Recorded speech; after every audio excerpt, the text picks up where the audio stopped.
Could the COVID vaccine actually be a cure for the virus? I feel like I got myself back.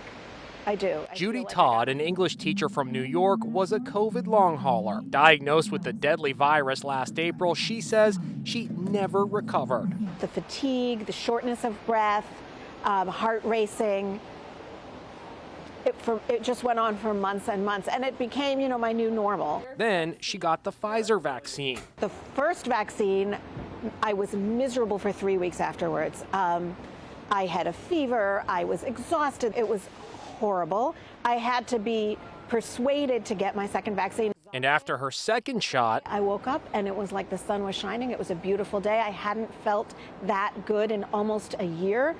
It was unbelievable. The transformation for me was unbelievable. Some doctors say it's too early to declare the vaccine a cure.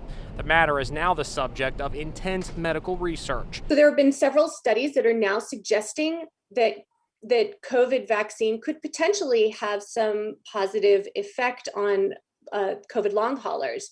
It's not clear what the mechanism is, but these kinds of studies will be very important to follow up on. Meanwhile, Dr. Fauci got into a heated exchange today with his arch nemesis, Republican Senator Rand Paul, who blasted Fauci for wearing a mask even though he's been vaccinated. Isn't it just theater?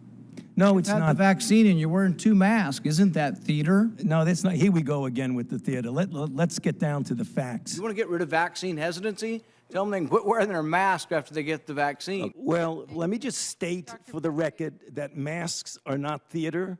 Masks are protective. And John Kerry, President Biden's special envoy for climate change, is under fire today after he was photographed maskless on a plane. His mask is actually dangling from his ear. Fox News really went after him. You hear these stories about these families with little kids that are 3 years old getting kicked off flights, but they won't do that for, Mr. Kerry, Senator Kerry, and his hypocrisy is what drives people nuts. Kerry responded on Twitter, "Let's be clear, if I dropped my mask to one ear on a flight, it was momentary. I wear my mask because it saves lives and stops the spread."